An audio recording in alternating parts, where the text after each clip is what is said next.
Good morning. Testing, testing, 1, 2, 3. Testing, testing, 1, 2, 3.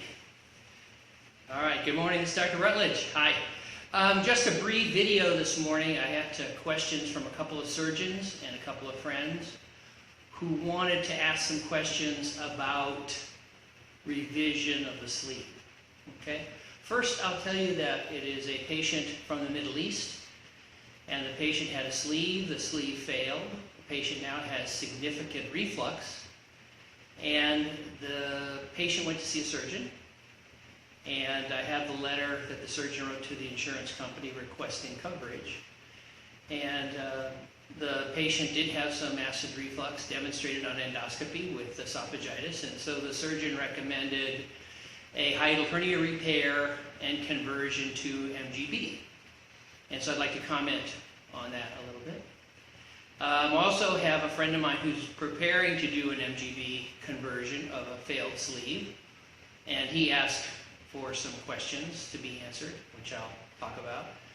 Also, I was recently giving a presentation at a conference in Hyderabad, and a surgeon there spoke up, and that surgeon said, I have done a conversion of sleeve to MGB and there was no weight loss. So we'd like to talk about these couple of things. Another question I got is the revision coming up for this particular surgeon shows a dilated sleeve, and what should I do? Should I re-sleeve it?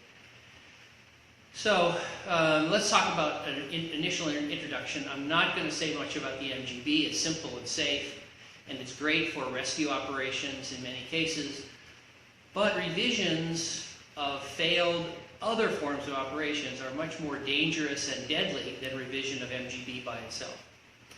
The sleeve in particular, we know, just done for the first time, has up to a 5% major complication rate, and you can see some recent publications on that. In other words, in a study of 59,000 patients, the sleeve as a primary operation had a 5% major complication rate. So not just a minor episode of nausea and vomiting, but major complications. So when you re-sleeve, you should treat that patient with a lot of respect. One of the questions comes up, what about acid reflux in the failed sleeve? Well, again, my recommendation is if the surgeon suggests that a hiatal hernia repair should be done, that surgeon should be avoided because they don't have much experience. What we have found unequivocally is MGB resolves gastroesophageal reflux in the vast majority of patients. And so that when you start thinking of re-sleeving and then attacking the hiatus, I think you're at risk of a leak, and so I strongly recommend against that. If you're a patient, I recommend you choose a surgeon who has more experience, because a surgeon who recommends attack, repair of the hiatus in a re-sleeve patient has minimal or no experience with the MGB. The MGB resolves acid reflux, and hiatal hernia repair is unnecessary, dangerous, and in my opinion, again, these are just my opinions, it's inappropriate. Okay. What about the case of the very technically excellent surgeon who told me I did a conversion of sleeve to MGB and got no weight loss? Now, this can happen because a re-sleeve is not an MGB.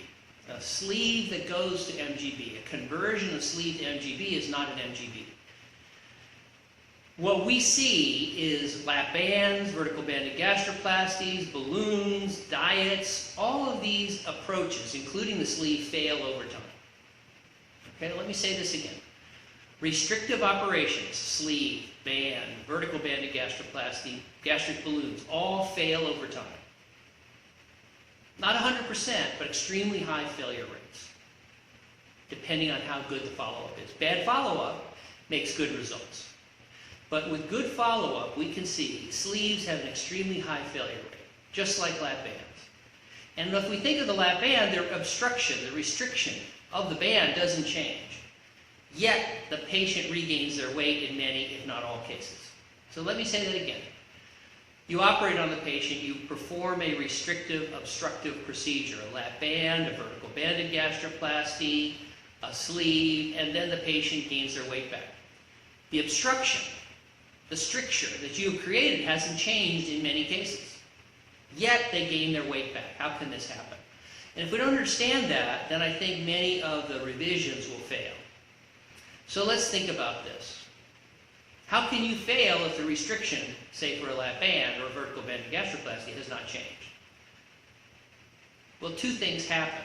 One is the body adapts. So if you starve a patient over time, what you'll see is the weight loss will decrease because the body adapts, becomes more efficient. The basal metabolic rate goes down. And most surgeons don't remember this basic physiologic principle. The other thing is the patient has learned to eat differently.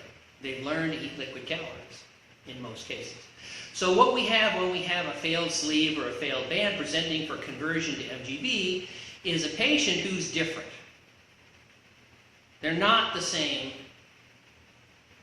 as a patient who comes to you initially. So a 300-pound patient, a 150-kilogram patient who has not had a failed sleeve and one who has are very different and need different treatments. Now, what we know, which many surgeons are unaware of, is as you vary the length of the biliopancreatic limb, weight loss changes. For the average patient, for the average unoperated, non-sleeve failure type patient, we recommend about a 2-meter bypass. And that's not perfect, but it works very well with very low incidence of excess weight loss and very high incidence of long-term durability. But when you are facing a failed sleeve or a failed band or a similar kind of case, you have to think differently. Those patients are going to need a longer bypass. Now, my experience is, as you get to longer bypasses, you begin to face the risks of the biliopancreatic diversion, that is a long bypass. And those can be malnutrition and excess weight loss. So how much additional you bypass needs to be a discussion with the patient plus use of your clinical expertise to understand the health of the patient. So a very healthy, strapping young man who's a failed sleeve can have a longer bypass than a delicate, sickly old lady. So what we say is, in general, you have to add approximately another meter to the bypass at minimum to get additional weight loss. But you have to explain to the patient this is an extremely powerful bypass and so may lead to excess weight loss. So this needs to be a discussion with the patient. And if you just do an MGB after a sleeve, you have high likelihood that you'll get minimal effect because they're not the same as a primary MGB. Finally, this question occurs, what about the dilated sleeve? And what we say is when you operate on the dilated sleeve, particularly if you resect some of the dilated sleeve, you're likely to be going through multiple layers of tissue, folded in tissue, and staple line. And not perpendicular, but parallel or directly across an old staple line that may not be immediately visible. And this means that that staple line may be at risk. So what we recommend is not to touch the dilated sleeve. Don't re-sleeve it. If you're going to do anything, we can sometimes imbricate it, but we recommend don't re-sleeve. Now, if you do 100 re-sleeves, they'll work, but one of them is likely to leak, and that's a terrible situation. So what we recommend is don't touch the sleeve. If you're going to do anything because the sleeve is really patulous, you can imbricate it, but in general, we recommend don't touch the sleeve. That answers a couple of questions. I hope you'll find these questions useful. Don't hesitate to call or email me if I can answer any other questions. Thanks a lot. Hope to see you all soon in Montreal.